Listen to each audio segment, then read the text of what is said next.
Good morning parents. जैसा कि अगस्त का मंथ हाफ कंप्लीट हो चुका है और हम में से बहुत सारे पेरेंट्स चाहते होंगे कि अपने बच्चों को मिशनरीज़ के लिए जो तैयारी करवाते हैं या किसी भी मिशनरीज़ में इंटरव्यू दिलाना चाहते हैं या एडमिशन्स कराना चाहते हैं। आई होप हर पेरेंट्स का फर्स्ट डिसीजन या फर्स्ट ड्रीम यही होता है कि उनके बच्चे या तो फर्स्ट ऑफ ऑल तो मिशनरीज़ में पढ़ें, नहीं तो फिर कोई दूसरा ऑप्शन वो देखते हैं। तो उन सब के लिए मेरा एक छोटा सा हिंट होगा या आप सजेशन समझ लीजिए कि जैसे हाँ, बस फर्स्टली स्कूल क्या क्या डिमांड करता है। First date of birth certificate, तो वो आपको कंप्लीट करके रखना है। डेट ऑफ बर्थ का सर्टिफिकेट आपका होना चाहिए ओरिजिनल। दो ही जगह का वैलिड होता है, एक म्यूनसिपल कॉरपोरेशन का और दूसरा के हॉस्पिटल का। हॉस्पिटल अगर प्राइवेट हो तो मे बी थोड़े चांसेस होते हैं क्योंकि लोग इलीगल काम भी करा लेते हैं। तो अगर गवर्नमेंट हॉस्पिटल होगा तो वो ठीक है, लेकिन प्राइवेट हॉस्पिटल का रहता है तो चांसेस कम रहते हैं। First of all date of birth का सर्टिफिकेट हो गया, फादर मदर और बच्चे का आधार, क्योंकि अगर आप एडमिशन के टाइम आधार बना लेते हैं तो भी बहुत अच्छी बात है। नहीं तो जैसे ही आप एडमिशन लेते हैं मिशनरीज़ में, वो आपसे 3 to 4 मंथ्स के बाद वो आपसे UID डिमांड करेंगे। इसलिए फादर मदर और बच्चे का आधार, और ध्यान दीजिएगा आधार और डेट ऑफ बर्थ में स्पेलिंग बिल्कुल करेक्ट होनी चाहिए। एड्रेस मैटर नहीं करता, एड्रेस आप चेंज करा सकते हैं, एड्रेस 2 भी रख सकते हैं। अगर आप कहीं बाहर से आकर के शहर में रह रहे हैं तो आप अपना परमानेंट एड्रेस अपने घर का डालेंगे, और अगर आप यहीं के निवासी हैं तो आप अपना प्रेजेंट और परमानेंट दोनों एक सेम चाहे तो सेम भी डाल सकते हैं।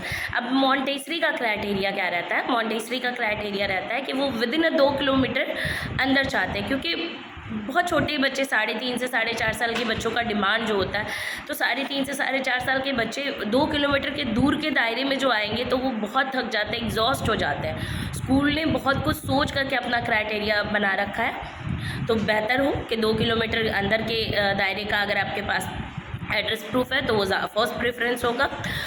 इफ़ देर आपके बच्चे वहाँ पढ़ते हैं, अगर सिबलिंग्स है, सिबलिंग्स मतलब अपने भाई बहन, अपने ओन एक माँ बाप के बच्चे, कज़न सिस्टर वगैरह को वो लोग प्रेफरेंस नहीं देते। एक माँ बाप के अगर बच्चे होते हैं तो वो आप अपने उस बच्चे का UID फॉर्म के साथ, आई कार्ड का फ़ोटोकॉपी फॉर्म के साथ ज़रूर मेंशन कीजिएगा, क्योंकि सिर्फ लिख देने से कि सिबलिंग्स है, इस क्लास में, इस सेक्शन में पढ़ता है, वो नहीं मानते। आपको उसका फ़ोटोकॉपी, आई कार्ड की फ़ोटोकॉपी निकाल के लगानी होगी। 2 चीज़ें हो गई। एड्रेस प्रूफ हो गया, एड्रेस प्रूफ में आप कुछ भी दे सकते हैं, UID दे सकते हैं, आप अपना राशन कार्ड दे सकते हैं, आप अपना बिजली बिल दे सकते हैं। अगर आप रेंट पे भी रहते हैं तो वहाँ का ही बिजली बिल दे सकते हैं, कोई इशू नहीं है। कास्ट सर्टिफिकेट, अगर आप किसी जाति कोटा के अंदर आते हैं, BC1, SC ST, caste certificate. अगर आप क्रिश्चियन हैं तो क्रिश्चियन का जो सर्टिफिकेट होता है वो मांगा जाता है, क्योंकि मिशनरीज़ सब जानते हैं क्रिश्चियन का स्कूल है तो वो फर्स्ट प्रेफरेंस अपने कम्युनिटी के बच्चों को देते हैं। तो वो अगर आप क्रिश्चियन हैं तो मिशनरीज़ वाला सर्टिफिकेट होना चाहिए। अदरवाइज़ आपका कास्ट सर्टिफिकेट होना चाहिए, डेट ऑफ बर्थ होना चाहिए, आपके पे एड्रेस प्रूफ होना चाहिए। मोर देन इनफ, इससे ज़्यादा वो कुछ मांगते ही नहीं हैं। और हमेशा से कोशिश करें, डेट ऑफ बर्थ तो जनरली आजकल बच्चे जन्म लेते हैं, अप्लाई करके बन जाता है, और अगर नहीं भी बना है तो प्लीज़ आप उसको अभी बना लीजिए, क्योंकि लास्ट टाइम पे क्या होता है ना, एजेंट इतना हाई डिमांड करते हैं और मे बी उस टाइम डाउट भी रहता है कि वो पैसे तो आपसे ले रहे हैं लेकिन वो आपको क्या जो चीज़ बना के दे रहे हैं वो 100% ओरिजिनल है कि नहीं। इसलिए आप इन सब चीज़ों का ध्यान रखें।